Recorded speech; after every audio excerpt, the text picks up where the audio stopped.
You want a funky, fresh funk groove? Well, I've got one. Here it is.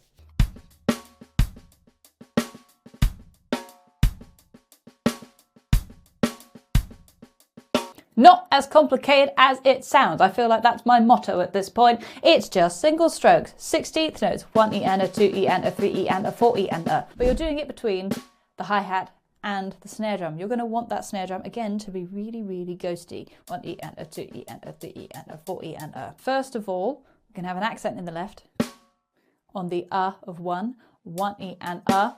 So you're going to want to come up for that. Maybe even both hands if you want the space. To get that, 1E and a. Count out loud as you play it. 1E and a, 2E and a, 3E and a, 4E and a. For beat 4, something weird does happen. The sticking doesn't change, but the right hand comes down to get that nice crack rim shot on 4. So if you stick the whole bar together, you get 1E and a, 2E and a, 3E and a, 4E and a, 1E and a, 2E and a, 3E and a, 4E and a.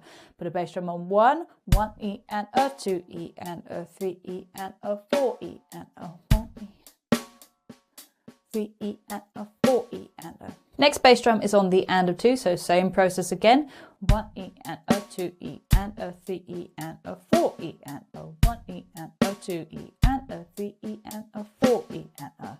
Last bass drum is on the of 4, so you're going to end up with 2 in a row.